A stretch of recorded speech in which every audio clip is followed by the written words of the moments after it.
Hi everybody, just got back to the bee barn here and went on a run to pick up some used beekeeping equipment. So I've got it loaded up in the back of the truck. I've got some in the cab. We're going to unload it right now and take a look and see what kind of treasures I picked up today.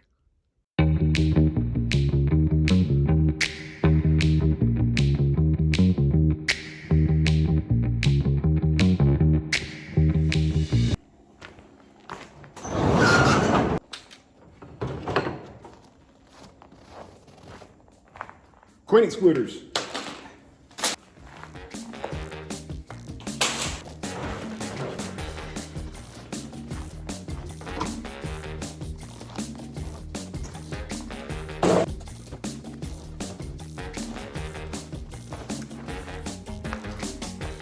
Not too bad.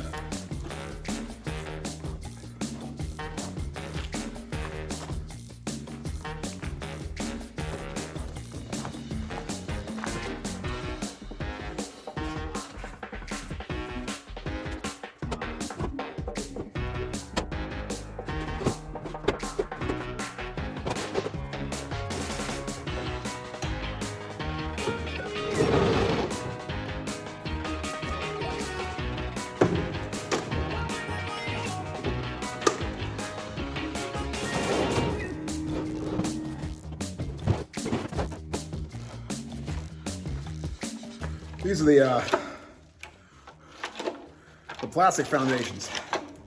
So they're definitely need to be cleaned up. There's obviously some come on there, and some of the bees could clean it up potentially, but I may clean it up all myself, or I may use these for swarms. I don't know, we'll see. Only time will tell.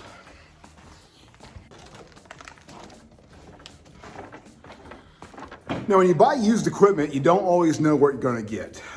In my case, I took one quick look at these and I realized the person I bought them off of spent some significant time putting the boxes together. They're all glued, they're all screwed, except maybe a few with nails. But this box is rather unique. And again, you don't always know what you're gonna get. So we've got wooden frames, we've got plastic frames, this is a deep, and this is a dryer vent. And you can see how it attaches to the box. Now, at first, when I first took a quick glance, I thought, well, maybe it was a homemade bee vac. But after further thinking about it, and the thinness of this wall, this vent wall, it's like a dryer vent or something like that, I'm not sure it could handle the vacuum pressure. I'm starting to wonder if maybe this wasn't an observation hive, and that was the in and out exit into the hive for the bees. I mean, I don't know, but we'll play with it. Maybe I can do something out of it, make something out of it.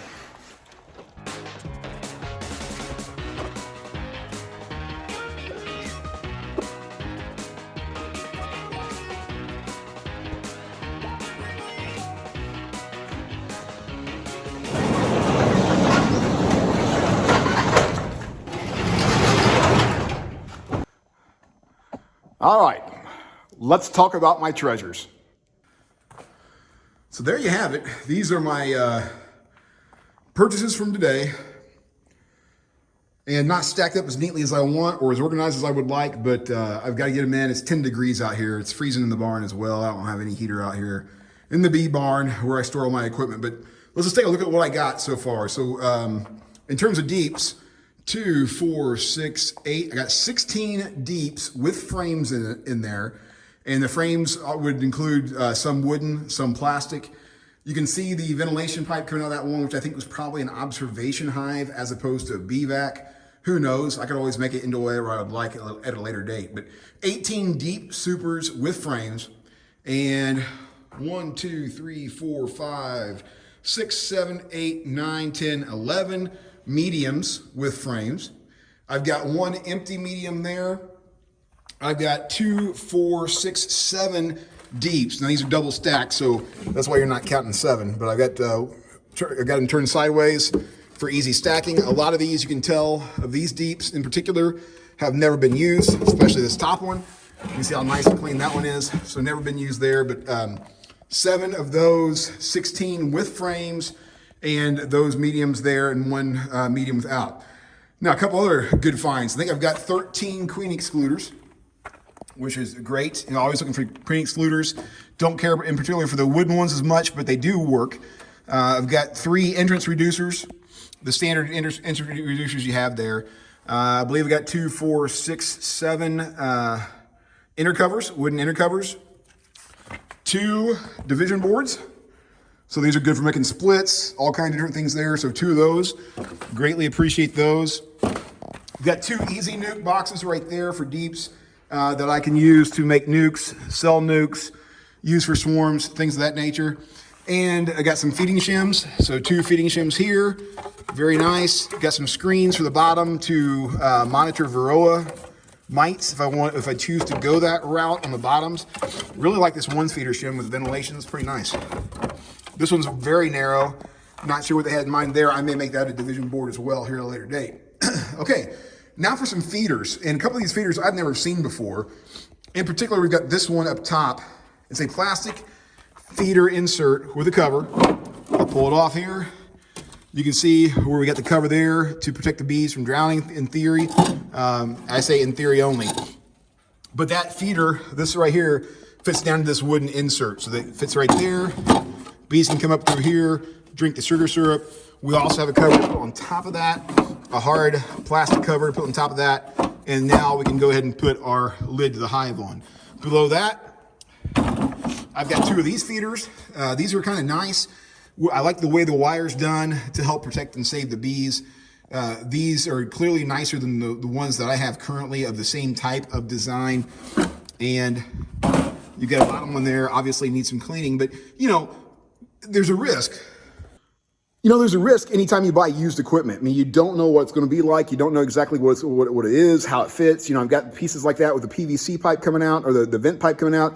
What was it used for? Who knows? There's a risk when you buy used equipment. And number one, you have to take in consideration the fact that you're going to have to clean up most of this. Now, thankfully, the gentleman I purchased this off of had left it in great condition. Most of the boxes will require minimal, if any, work. There may be 1 or 2 things in the boxes I have to do. Frames, yes. Some of the foundations I'm going to have to pull out. Some foundations I'll have to clean. But by and large, I'm very pleased with the way things are. But it is a risk when you buy used equipment. Were his bees healthy? Did the beekeeper keep the bees healthy? Are you at risk putting diseases back into your colonies? Things like that to consider. So you don't always know what you're getting. Sometimes you get equipment you've never seen before, like the next one I'm going to show you. Here are 2 more hive top feeders, and I've never seen this type before. Obviously, they needed cleaning. I don't think he was very impressed with these hive top feeders, but the way it looks to me, you set this down on like a nuke, pour the sugar water in, and the bees here in the bottom have bee space enough to crawl up there, in there, and get to the sugar. I don't know what would prevent them from drowning. Maybe they have to come down on the ends here and be very minimal sugar that gets past those little plastic joints here and here. I don't know. I don't know how they're going to work. If you have any experience using this type of feeder, please leave a comment below, because I really have never seen those before. Certainly have never used one before. Don't know exactly, what we need to do there. So if you have any experience using this type of feeder for a nuke, and then here's the one that would go on a 10 frame.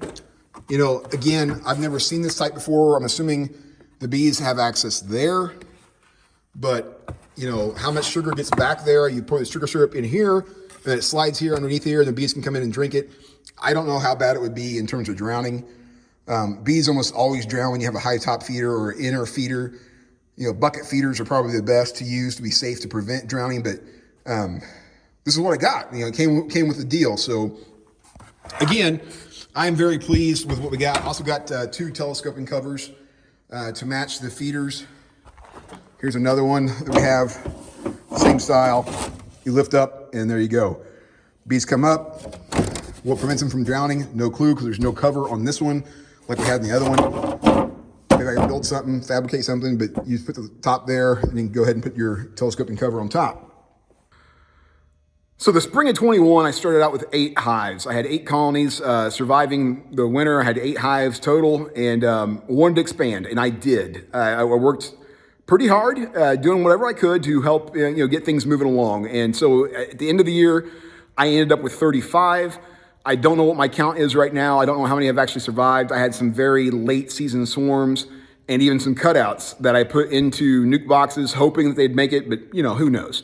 So I put on Facebook that I was wanting to expand. I'm looking to grow. And what would you do if you were moving from 30 hives to 50 hives and say you had X amount of dollars to spend? Well, somebody shot me a private message, said, listen, I've got some extra equipment. I need to get rid of it. And I want to see it go to a good place. And I appreciate that. So a lot of people will just throw their stuff away. A lot of people will just try to sell it to anybody that walks in the door. But this particular person wanted to make sure it was going to be used, wanted to make sure it was going to a good place. And that's how I ended up going about an hour and 15 minutes north of me, where I live in Indiana today, on this cold, blistery day of 10 degrees, and who knows what the wind chill is, to pick up the equipment, bring it back to the bee barn, and I will spend some time getting it cleaned up. It's not bad. I mean, he took great care of his equipment. I'm very pleased, and a lot of this will be put to work. This will certainly, other than getting hive stands, bottom boards, and some more tops, basically pushes me to the material capacity of having 50 hives. Now, depending on how many colonies make it through the winter, how many splits I'm able to do early in the spring, how many swarm catches I get, calls this year, I may or may not make it to 50, but 50 is my goal for 2022. And stay tuned to this channel so I can talk to you about the lessons learned as I went from 8 to 30, and lessons learned as I go from 30 to 50. Again, we'll wait to see this spring. Maybe I'm down to 20. I don't know what my colony loss is going to look like. I don't know how it's going to look, but I'm very pleased with the stuff I've got. I've got nuke boxes, I got feeders, I got plenty of deeps, got plenty of mediums, got plenty of frames. Yes, I have to add some more foundation to the frames, but that's to be expected. I got to clean this equipment just like I have to clean my existing equipment. So that's one thing a beekeeper never stops doing, is working and maintaining their equipment.